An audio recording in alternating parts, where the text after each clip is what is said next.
welcome back to our channel. Top 5 Most Valuable Wheat Pennies Ever Minted. You might have won and not even know it. Like and subscribe. In the quiet hum of America's transition from the Great Depression into a world inching toward war, the year 1940 carried with it the weight of a country trying to stand tall. The U.S. Mint, busier than ever, churned out coins that would fill the pockets of men and women whose lives were shaped by breadlines and uncertain futures. The Lincoln Wheat Penny, already a staple in American currency since 1909, was continuing its role as a humble companion to daily transactions. It was minted in Philadelphia, Denver, and San Francisco, its design so familiar that few ever gave it more than a second glance. The obverse bore the noble profile of Abraham Lincoln, a stoic guardian of liberty, while the reverse displayed two wheat ears, standing tall like sentinels of American agriculture. Production was smooth, but beneath the well-oiled machinery, anomalies sometimes crept in unnoticed. These were not the grand, deliberate experiments in design like the famous 1909 SVDB, but rather subtle whispers of error, quiet mistakes that only the most meticulous eye would catch. And in 1940, amid the meticulous process of minting, something quietly went wrong. A slight miscalculation, a worn die, an off-center strike, whatever it was, it happened not once, but just enough to leave behind a faint trail of mystery buried in the pockets of America. Decades later, an unassuming collector named Richard was rifling through an inherited coin jar from his grandfather's basement. He wasn't a professional numismatist, just a man who had once been fascinated by the idea that every coin could tell a story. He had a modest collection, mostly post-war pieces, steel cents, and Jefferson nickels, but nothing remarkable. It was a rainy Saturday afternoon when he stumbled upon the coin that changed everything. His eyes lingered on a dark-toned 1940 penny. It didn't catch the light like the others. It felt oddly textured, with edges that seemed ever so slightly misaligned. He almost dismissed it as worn or damaged, but something told him to hold on. When he placed it under the magnifier, the details whispered secrets to him. The date seemed just a bit off, and the letters in Liberty didn't align as they should. More striking still, the reverse seemed to contain a faint doubling on 1 cent, like a ghost echo of the original stamp. Richard's hands trembled as he recalled reading about such anomalies, die clashes, off-center strikes, and most elusive of all, double dies. Could this be one of them? He reached for a reference guide, his fingers skimming through page after page until he found a notation about a rare 1940 wheat penny with a double die reverse. The guide listed it as exceedingly rare, with only a handful known to exist. His heart raced. This couldn't be the same thing, could it? What followed was a sleepless night filled with research and comparison. He dug through online archives, messaged forum experts, and eventually contacted a professional grading service. The coin was sent off, insured and encased, and for weeks he lived in a state of suspended breath. The waiting was brutal, filled with moments of doubt and optimism that came in waves. But when the report came back, everything changed. Confirmed double die reverse. MS 63 Brown. Population, less than a dozen. Richard wasn't prepared for the avalanche of offers that followed. First came a quiet email from a collector offering a modest sum, just a few $100s. Then came the call from a major auction house, citing a previous 1940 double die that fetched over $10,000 in a private sale. Still, no one could agree on its exact worth, because the truth was, the market had never really seen this version in such high grade. A new specimen was now on the scene, and everyone wanted a piece of it. As word spread, speculation grew. What caused the doubling on the reverse? The prevailing theory traced it to a misaligned die during one of the early mint runs in Philadelphia. Perhaps it was used briefly before being pulled or corrected, resulting in just a sliver of coins escaping with the anomaly.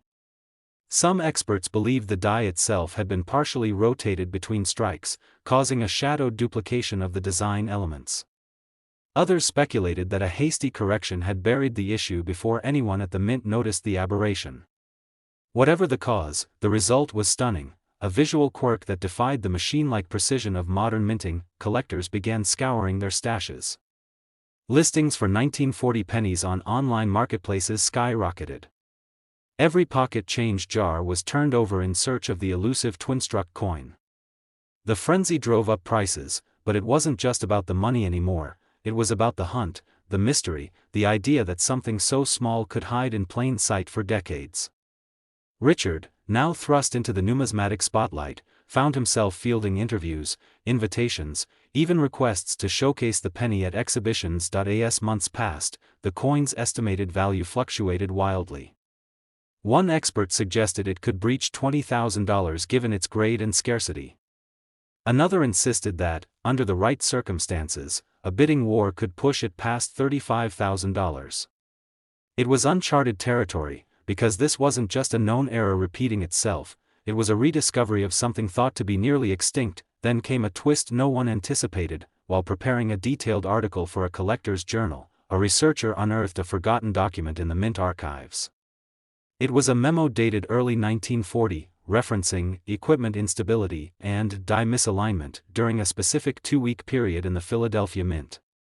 But what caught attention was a marginal note, scribbled hastily in the corner by a supervisor, that read, "Report minor doubling anomaly on reverse strikes, issue deemed inconsequential. Proceed with standard run." This note, barely legible and almost dismissed as irrelevant, offered a glimpse into the mindset of the Mint workers. They had noticed the anomaly but considered it minor, not worth interrupting the flow of production. This one sentence reframed everything. The error wasn't accidental in the purest sense, it was noticed, acknowledged, and still allowed to pass. Suddenly, this coin wasn't just an error, it was a silent artifact of decision-making under pressure, of priorities weighed against perfection. Collectors now looked at the coin not just as a misprint, but as a rare survivor of an internal judgment call. It wasn't just rare, it was almost political. How many coins had been minted during that brief window? How many were melted down, lost, or still languishing unrecognized in forgotten drawers? The auction houses revised their estimates upward. Now, the narrative had depth, historical tension, and a paper trail. It wasn't just a mistake, it was a moment preserved. Months after the memo was made public, a second example surfaced, less pristine, but unmistakably from the same die pair. It sold quietly for $14,000. Then a third, still lower in grade, sold for $6,800. Each sale pushed Richard's coin higher in prestige. The population remained tiny, but the story behind it grew. It was now more than just a double die, it was the coin that lived through a decision, that bore the mark of a crossroads in quality control. Richard declined every offer. He traveled with the coin to expos and conventions, always behind a thick glass case. He wasn't interested in cashing out anymore. It had become a symbol, a thread connecting him to history. What began as a casual glance in a jar had turned into a national treasure hunt. And the coin, nestled in its slabbed container, carried with it the echoes of 1940, the rhythm of press machines, the clatter of coins dropping into bins, and the fleeting moment when someone chose to keep the line moving. The story continues to ripple through the collector's world. Every year, a new enthusiast learns about the 1940 double die reverse and digs through their collections in hopes of finding one. Some come close. Others swear they have it, only to be told it's a case of machine doubling, an illusion, not the real deal. But a few keep trying, driven by the possibility that lightning could strike again. Even now, experts argue about how many still exist. Some say no more than 5 remain. Others claim there could be as many as 20, hidden and unrecognized. The truth may never be fully known. But in that uncertainty lies the magic. The coin has never been officially listed in standard price guides with a firm value. It exists on the edge of documentation and legend. But what is certain is this: every so often, in the quiet hum of discovery, a forgotten piece of metal reveals its story. And for those who listen closely enough, it speaks volumes. The year was 1944. The world was still trembling from the shockwaves of a global war that had not yet reached its end. In factories across the United States, men and women labored under long hours to support a wartime economy that left little room for error. In that same climate of urgency and mass production, the U.S. Mint was pumping out millions of coins daily, including the Lincoln Wheat Penny, which had become a cornerstone of American currency since its debut in 1909. Its copper composition was something Americans had grown accustomed to, though the war had briefly interrupted that familiarity in 1943 when pennies were struck in steel due to copper shortages. That brief change would have unexpected consequences. In 1944, copper returned. The U.S. Mint made the switch back, reclaiming shell casings from the battlefield and melting them down into new life as pennies. The transition, though seemingly smooth on paper, did not come without shadows. Machines, dies, and molds were reset. New materials replaced the temporary ones. And somewhere in the controlled chaos of this reversion, a subtle mistake crept through the cracks. It wasn't loud or obvious, at least not at first. It blended in among the ordinary, a ghost hiding within the copper tide. Miles away and years later, an amateur collector named Susan stood beneath the dim light of her grandfather's attic. She was cleaning out dusty boxes left untouched for decades when she came across an old wooden cigar box, its hinges squeaky and worn. Inside were dozens of coins, some polished, others dulled with time. She began to sift through them, admiring the craftsmanship, the patinas, the history pressed into metal. And then, she held it. A 1944 penny, modest in color, faintly worn, but strangely different. It was heavier than she expected. The weight felt slightly off, enough to stir her curiosity. When she flipped it under light, the surface seemed darker, more subdued, lacking the reddish hue typical of wartime copper. The edges were sharper than they should have been. When she placed it next to another 1944 cent, it refused to blend in. Her curiosity grew into obsession. Susan had never studied numismatics formally, but she had an eye for detail. She borrowed a scale and measured its weight, 3.1 grams. Not copper. Too light. Something didn't add up. She tapped it gently against a table and noted the pitch of the ring it produced. It had that silvery clang, unmistakable to anyone who had ever handled a 1943 steel penny. Her heart skipped. Could it be? The research began that night and carried on for weeks. She uncovered a niche entry on error coins from the wartime period, and one phrase nearly leapt off the page: 1944 steel cent, extremely rare, transitional error. Her hands trembled. She was holding something not meant to exist. After the mint switched back to copper in 1944, it was believed all steel planchets had been used up or discarded. But somehow, one, or a few, had slipped through and been struck with a 1944 die. The result, a steel penny dated 1944, born out of oversight, and rarer than most could ever imagine. She contacted a grading service, but chose her words carefully, fearful of being dismissed. The coin was mailed, tracked obsessively, and insured with a value she could only guess at.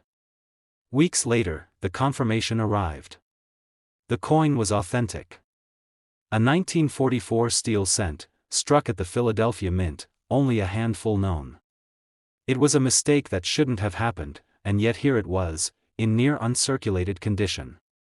PCGS certified it as AU 55. The whispers turned into conversations, then offers. Collectors came out of the woodwork, and Susan suddenly found herself fielding questions from people she had only seen mentioned in magazines. Some offered a few thousand, others jumped to 5 figures without hesitation. But Susan wasn't ready to sell, not yet. The story was just beginning, and the coin wasn't ready to disappear into another vault. Meanwhile, historians pieced together the possible sequence of events. In the frenzy of converting the mint back to copper, a few leftover steel planchets, unaccounted for, misplaced, or ignored, were fed into the presses. The dies didn't care. They struck the date, the motto, Lincoln's profile, all onto the wrong metal. The mint had made peace with its transition, but the machines had spoken a different truth. The rarest truth is often the one hidden in plain sight. As the years passed, more examples surfaced. One was found by a teenager sorting change in Michigan. Another showed up at an estate sale in Oregon, misidentified and sold for under $10,000. Each one authenticated only added to the allure. But the total remained low, perhaps fewer than 30 known across the country, and fewer still in high grades.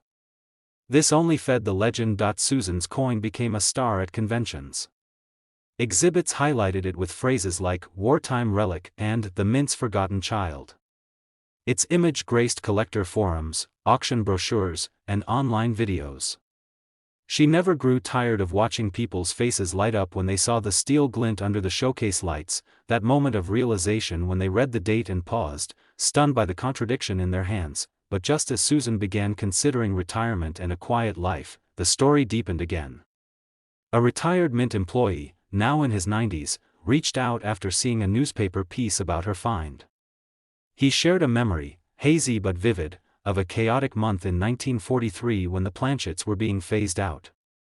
He remembered stacks of leftover steel blanks stored improperly, and a supervisor brushing off concerns. "They'll be gone by next month," he was told. "Just run copper now." What no one realized was that some of those steel planchets hadn't been discarded or destroyed. They had remained, tucked away in bins that never got checked. And during a rushed shift change, someone had loaded them into the press without noticing. The press didn't object. It simply did what it was built to do. And in that small act of mechanical obedience, history was rewritten. Even with this new insight, no official mint records ever confirmed the event. No memos, no reports, just silence. And that silence only fueled the desire for answers. Why wasn't it caught? Why were so many processes unchecked? Some speculated the mint, aware of the mistake but unwilling to admit it publicly during wartime, simply stayed quiet and hoped the coins would vanish in circulation. But coins don't forget. They travel. They return. And sometimes, they find the people meant to uncover them. Over time, the market began to speak louder than speculation. Auction results became public. One 1944 steel cent sold for $66,000 at a well-known house. Another, nearly pristine and with exceptional luster, fetched $132,000 after a heated round of bidding. And yet, despite the numbers, the story remained the true value. It wasn't just a coin, it was a time capsule, a fragment of metal that carried the tension of a world at war and the imperfection of systems under pressure. Susan never sold her coin. She passed it on, not to an investor, but to a young collector who reminded her of herself, a person who didn't start with knowledge or resources, just curiosity and care. That was the twist she wanted to leave behind, not the highest price, but the longest legacy. And so the 1944 steel cent lives on, shimmering faintly in steel where there should have been copper, challenging assumptions, bending timelines, and proving that even in the most rigid systems, the unexpected can slip through and leave behind a legend worth between $66,000 and $132,000. By the year 1950, the United States had emerged from the shadows of war into an era shaped by optimism and rebuilding. Soldiers had returned, industries had shifted gears, and families were beginning to chase dreams built on quiet suburban streets. The economy was steady, and so was the machinery of the U.S. Mint, which continued its time-honored duty of producing coins to fuel a growing nation. Among these coins, the Lincoln Wheat Penny was as unassuming as ever, an everyday object passed from hand to hand, pocket to pocket, scarcely noticed, and rarely admired. That year, the Philadelphia, Denver, and San Francisco mints struck more than 270 million 1-cent coins combined. These pennies, made from 95% copper and 5% tin and zinc, looked just like those from previous years, bearing Lincoln's dignified profile on the obverse and the classic wheat stalks on the reverse. There was nothing flashy or unusual about their design. But somewhere in the heart of this high-volume production process, a mistake slipped through, unnoticed by those who should have caught it. A subtle, nearly imperceptible error that wouldn't draw attention for years, perhaps decades, generations later. In a quiet corner of rural Indiana, a man named Harold sat at his kitchen table, sorting through a jar of old coins inherited from his late uncle. It was a meditative task for him, something he did not for money, but out of nostalgia. The jar had been stored in a metal cabinet in a toolshed, and most of the coins were green with oxidation, dulled by time and neglect. He picked them up one by one, inspecting each under a small magnifier. It was a simple ritual, one he'd done many times before. Until he spotted a 1950 penny that gave him pause. there was something about the surface. The color seemed too deep, almost bronze in a way that stood out from the others. He flipped it over, expecting to see wear or damage, but instead noticed a doubling in the inscription. The words 1 cent appeared to have a faint shadow, as if a second, ghost-like stamp had accompanied the first. His eyes narrowed. The E in E pluribus unum looked thicker than normal, with distinct notching visible along the edges. He turned to the obverse and studied Liberty. The L and B weren't just thicker, they looked like they had been struck twice. That he didn't move from the table for over an hour. Harold had been a casual collector, but he remembered reading about double dies, those elusive errors created when a coin die is struck more than once during its creation, each time slightly misaligned. These weren't machine errors in the traditional sense. They were anomalies born at the die-making level, far upstream from where coins were struck. Only a handful of coins from such dies would ever be minted before the flaw was caught or the die was replaced. Could it be? He hesitated to believe it. The date was so common, and the coin so ordinary-looking on the surface. But the signs were there. He compared it to known examples, scanning images online, flipping through old guides. The more he searched, the more confident he became. It looked like the real thing, a 1950 double die obverse and reverse, a pairing so rare it had only been theorized before, but almost never verified with certainty. Harold sent the coin to a reputable grading company. The wait stretched for weeks. Each day felt longer than the last. When the result came in, the words in the report froze him in place. 1951 C double die obverse and reverse. -58 Australian dollars. Population, 1. He read it 3 times before understanding the full weight of it, only one known. A genuine, confirmed specimen with doubling visible on both sides, a rarity almost without precedent. As the news reached the numismatic world, collectors and dealers reacted with a mix of astonishment and skepticism. The 1950 double die obverse was known in small circles, with fewer than half a dozen verifiable examples. But the combination of both obverse and reverse doubling in a single coin had never been formally documented at that grade. Experts debated the die pairings and scoured their archives. Eventually, 2 more coins were brought forward, one from a private European collection, another from a Midwest dealer who had mistakenly assumed his example was just a case of machine doubling. Both were confirmed, but Harold's remained the finest known. Offers poured in. A collector from New York offered $18,000 within days. A private investment group reached out with a tentative offer of $42,000, contingent on exclusivity. Then an auction house sent a formal proposal, estimating a potential hammer price well above $60,000 based on market trends and the coin's condition. Harold listened. He was intrigued, but he wasn't in a rush. The story meant more to him than the money, and he wanted to understand it fully before letting it go. Experts speculated on the cause of the error. Most believed it occurred during a rushed die hubbing process, when a new die was aligned slightly off-angle against its master design. The mint, focused on high-volume output, may have missed the flaw entirely. Or worse, they may have noticed it and deemed it insignificant. Either way, the die was used long enough to produce a handful of coins before being pulled or wearing out. The result, a coin with a layered image, a subtle echo of design elements, a mistake preserved in copper. Theories swirled around whether these coins came from a specific batch, perhaps minted on a particular day in Philadelphia. Some suspected a weekend run with fewer quality checks. Others thought a shift supervisor may have ignored a report to avoid halting production. There were no surviving mint records to explain it, only rumors and circumstantial evidence. That uncertainty became part of the legend. Collectors, now aware of the coin's existence, began combing through their 1950 pennies. Forum threads exploded with side-by-side comparisons. Coin dealers examined their inventories with renewed scrutiny. A few claimed to find similar pieces, but only 2 were later authenticated, and neither matched Harold's in quality or clarity. The population remained tiny. The market responded with urgency. Auction previews featured Harold's coin as a centerpiece. It was described as a unicorn among copper, a numismatic marvel, a collision of design and destiny. Bidding began modestly, but as more eyes entered the room and phones lit up with last-minute interest, the numbers soared.